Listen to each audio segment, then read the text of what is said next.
Back with more live from the Heartland, and this is Michael James stepping up to the plate. Uh, Glad to be here this morning. I got a really good friend of mine, Bobby Byrd, out of El Paso, Texas. He's along with his wife Lee. They have Cinco Puntos Press, which is a publishing company about less than 3 miles from the Mexican border, Right. and near the Segundo Barrio, where basketball in the barrio takes place, and that's how I met Bobby.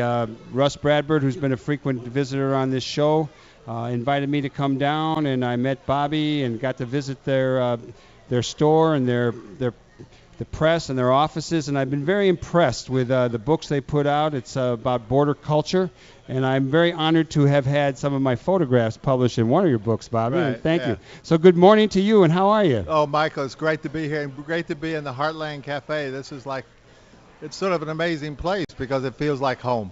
It really That's does. good. That's the Yeah. idea. We Yeah. always say, come home to the Heartland, wherever you may be. Right.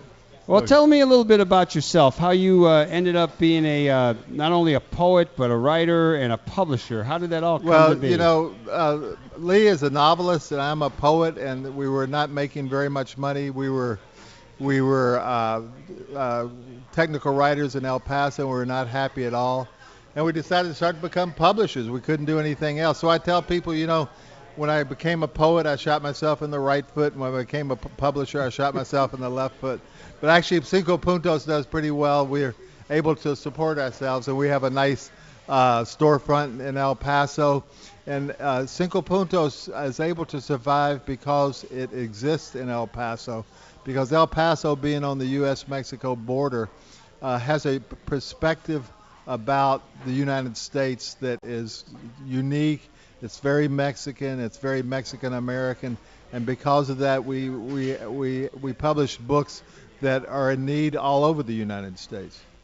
Well, you do a lot of books. You've reprinted some books out of Mexico by writers, and those are kind of fun. I've read some of those. You do a lot of children's books. You do a lot of bilingual books, a lot of pictures. Give us a little bit of a rundown of some of the books that you're excited about. I know you have a new book out, Incantations, and we have Incantations. We're very lucky. El Paso is really sort of a creative center on the U.S.-Mexico border. We're doing this new book. Last night I sang to the Monster by Benjamin Alidi Sainz, who's a close friend of ours. He publishes, in New York, but he likes us to publish his young adult books because he knows that we will promote them and that they do very well. So this book will be coming out in September. Last night I sang to the Monster, and it's sort of unique that a writer of his credentials nationally would publish with a small independent press, but he knows the type of work that we do. He knows that he can collaborate with us to edit the book. He knows that he will be involved in the design of the book and the cover of the book. So he feels sort of like at the Heartland. He feels at home working with the book, and he gets to participate in the sort of miracle of a book happening. One of the books that you put out was a photo book along with a poem by Luis Uria. Vatos. Vatos. Yeah. And we actually had a lot of those in our general store. I looked for one. They're all gone right now, but it's a wonderful book with some great photos. And we did have Luis Uria over at the No Exit Cafe. Did he read that? No, he read from a book that's being made into a movie, not The Hummingbird, but the other one about the migrants who cross the border and get lost in the desert. But he's quite a guy. How did you end up scoring his book? He's getting to be famous. I mean, he did this he's a while getting back. to be very, very famous. I met Luis at the San Antonio Inter-American Book Fair a long, long time ago, and we became friends. He knew my work as a poet. He's very well read. So he knew my work, and we became friends.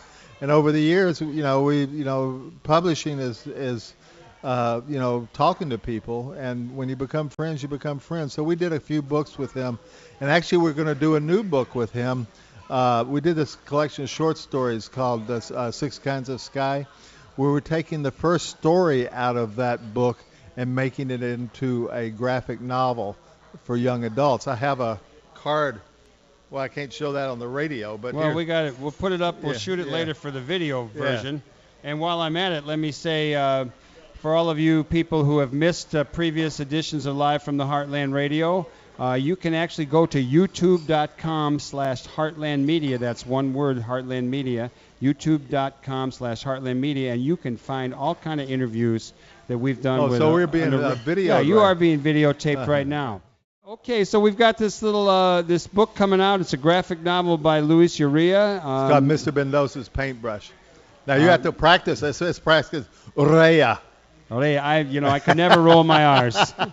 Let me ask you, Bobby. You were out of Memphis originally, right. I believe. And when did you actually learn to speak Spanish? And how good are you at Spanish? I'm being a bilingual publisher. Yeah, turn that around. My Spanish is enough to get me in deep, dark trouble. However, my granddaughter, who's sitting Hannah, she's very good in Spanish.